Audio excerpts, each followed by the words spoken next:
నాకు ఎటువంటి film background లేకపోవడమే మంచిదైంది. పైగా అదే నా అదృష్టం కూడా. ఎందుకంటే ఇప్పుడు ఎవరన్నా వచ్చి నేను మీ ఫ్యాన్ ని అని చెప్పాలంటే నాకు ఎంతో గౌరవంగా అనిపిస్తుంది అని కామెంట్ చేసి పరోక్షంగా వారసత్వ హీరోలపై సెటార్ వేసినట్టున్నాడు నాని. నక్కిన త్రినాథరావు దర్శకత్వంలో నాని హీరోగా నటించిన చిత్రం నేను లోకల్.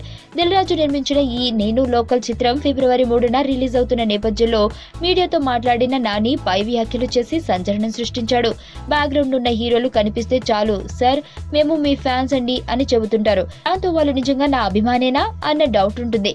ఎందుకంటే ఫిలిం బ్యాక్గ్రౌండ్ ఉన్న హీరోలు ఎక్కువ మంది ఉంటారు. దాంతో వాళ్ళు ఎవరికి అభిమానం ఖచ్చితంగా తెలియదు, కానీ ఫ్యాన్స్ కనిపిస్తే మాత్రం మేము మీ అభిమాని అని అంటారు. అయితే ఈ వ్యవహారం ఎలా ఉన్నప్పటికీ నాని వ్యాఖ్యలు వివాదాస్పదమయ్యేలా ఉన్నాయి.